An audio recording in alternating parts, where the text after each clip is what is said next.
मुंबई की दहशतज़दा सोसाइटी का एक खौफनाक वाक़या काफ़ी मशहूर है। ये कहानी मशहूर साउथ मुंबई के एक पुराने इलाके ग्रीन व्यू बिल्डिंग से जुड़ी है। ये एक पुरानी बिल्डिंग थी जिसके बारे में मशहूर था कि वहाँ आसिफ का साया है और लोगों ने यहाँ अजीब व गरीब वाक़यात का सामना किया है।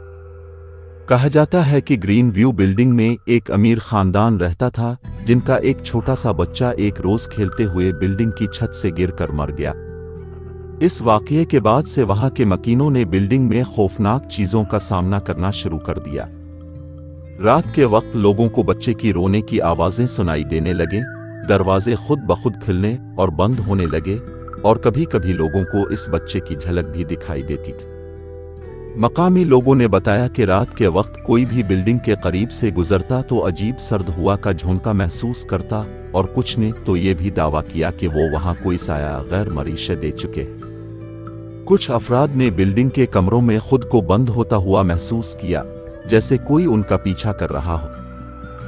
एक दिन एक मरूफ आमिल को बिल्डिंग में बुलाया गया ताकि उसका मुआयना किया जा सके। इस आमिल ने दावा किया कि बिल्डिंग में वाकई किसी नापाक रूह का बसेरा है और वो ये रूह इस बच्चे की है जो अपनी मौत के बाद सुकून हासिल नहीं कर सका। आमिल ने कई दिनों तक वहां रूह को काबू में करने के लिए वज़ाइफ किए और आखिरकार रूह को यहां से रुखसत करने में कामयाब हो गया।